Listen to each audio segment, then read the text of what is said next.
Right. Yeah. That's the only one where it only happened once And because that's where you go into detail. So kind of unpack that.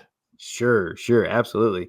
So and this is another, I love it whenever you realize in reading scripture that you are bringing to scripture a false assumption or a false presumption. One of those that I discovered personally was a stoning. A stoning, if it's outside the city walls, if it's Islamic stoning, it's a mob with stones in their hands, right? If it's inside the city walls, the Jews actually defined a very sophisticated, meticulous, juridical process for a stoning. And this is so as I found uh, I found this process described in the Mishnah, which includes the Jewish penal code. Um, and as an attorney, it's fascinating. Like they go through the laws, the punishments, the capital punishments. And if somebody, I think there's a dissertation here.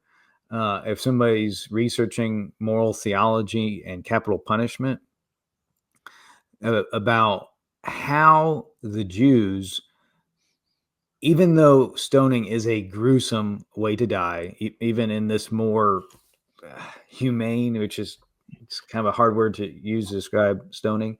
And Even you could in think of maybe the example now is like how we do like the injection and that, right, we have like a procedure to make it more humane and not so brutal.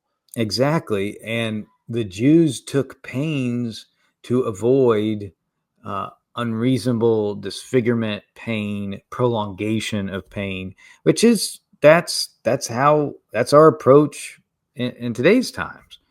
Um, it was public though, and even like you can get into Jacques Derrida, which he's modern philosopher, so be careful getting into him. But he talks about how public executions, though brutal, really did serve an important purpose societally as a deterrent, right?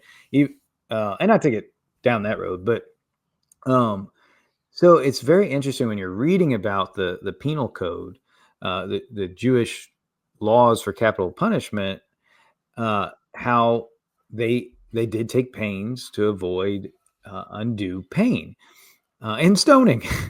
So they would erect a platform the height of two men.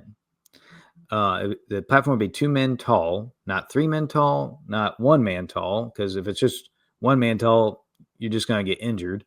And 3 men tall, it could really disfigure the person, cause kind of an ugly spectacle. So at 2 men tall, and even the way you're pushed off the platform is stipulated in the law, and you fall onto a stone pavement, right? You're not hit with stones except if you survive the fall. If you survive the fall, then a stone, which is prescribed to be the weight that only 2 men can lift it, is then either thrust on you or put on you, like you're pressed to death, right, to suffocate you. And so it's tough to talk about, but this succession of stonings,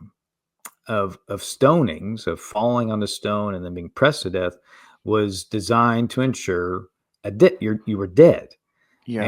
And in the book of Acts, it says they believing Paul was dead, right, through this sophisticated process of achieving death.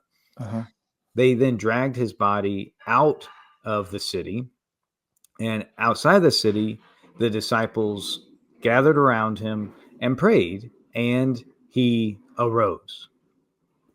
Did they use that same word? They use the same word. They use Okay. arose. Yeah. Of course, Yeah. this is not the Greek word for arose. It's no longer the Hebrew word, but yeah. And we could think that, look, at that time they didn't have like defibrillators. They didn't have any medical means other than herbs and oils and stuff like that. Like Right. if he was still alive, he would have been alive right after.